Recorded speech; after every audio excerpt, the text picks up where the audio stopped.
ঈদযাত্রার আরও খবর জানাতে রাজধানীর সদরঘাটে আছেন সহকর্মী ধ্রুব ব্যানার্জি। সরাসরি চলে যাচ্ছি তার কাছে। ধ্রুব, শেকড়ের টানে অধিকাংশ মানুষ এখন কিন্তু বাড়ির উদ্দেশ্যে রওনা দিয়েছেন। সেই ধারাবাহিকতায় এখন সদরঘাটের চিত্রটাও কিন্তু একই রকম। এখানে অধিকাংশ যাত্রী যারা ছিলেন সন্ধ্যা থেকে তারা তাদের গন্তব্যের উদ্দেশ্যে ইতোমধ্যেই রওনা দিয়েছেন এবং আমরা দেখেছি ভোলা থেকে শুরু করে হাতিয়া, সন্দ্বীপ, কালাইয়াগামী যে লঞ্চগুলো ছেড়ে যায় সেগুলো ইতোমধ্যেই ছেড়ে গেছে। এখন সেই রুটে তেমন কোনো লঞ্চ নেই, কিন্তু লঞ্চ মালিকরা বলছেন যে এখানে যেহেতু আজকে সারাদিন যাত্রী সংখ্যা অনেক কম ছিল, সেক্ষেত্রে যদি রাত্রে যাত্রী বাড়ে তাহলে তারা এক বা একাধিক লঞ্চ রাতের বেলা ছাড়তে পারেন। এছাড়া বরিশালগামী যে লঞ্চগুলো আছে এগুলো কিন্তু রাত ঠিক 8টার পর থেকে ছাড়া শুরু করে এবং বরিশালগামী লঞ্চগুলোতে প্রত্যেকটি লঞ্চেই আমরা দেখেছি লঞ্চে ভিড় যেটা ছিল সেটা স্বাভাবিক সময়ের মতো ছিল, পাশাপাশি একটু ঈদ তুলনায় একটু বেশি ছিল, সামান্য একটু বেশি ছিল।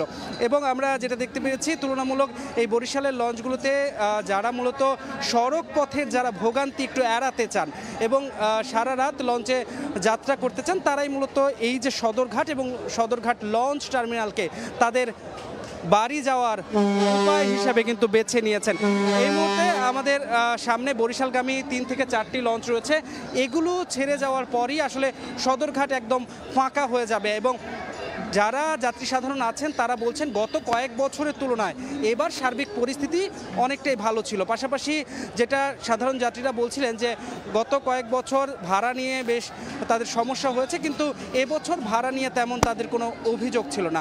তবে পাশাপাশি আমি একটু জানিয়ে রাখতে চাই, লঞ্চ মালিকরা কিন্তু অনেকটাই হতাশায় ভুগছেন। তারা বলছেন যে আজকের মতো একটি দিনে তারা যেরকম যাত্রী আশা করেছিলেন তেমন যাত্রী তারা পাচ্ছেন না। সুতরাং অনেকটা তারা বলছে তাদের মতে অনেকটা খালি লঞ্চ নিয়ে তাদের গন্তব্যের উদ্দেশ্যে রওনা দিতে হয়েছে।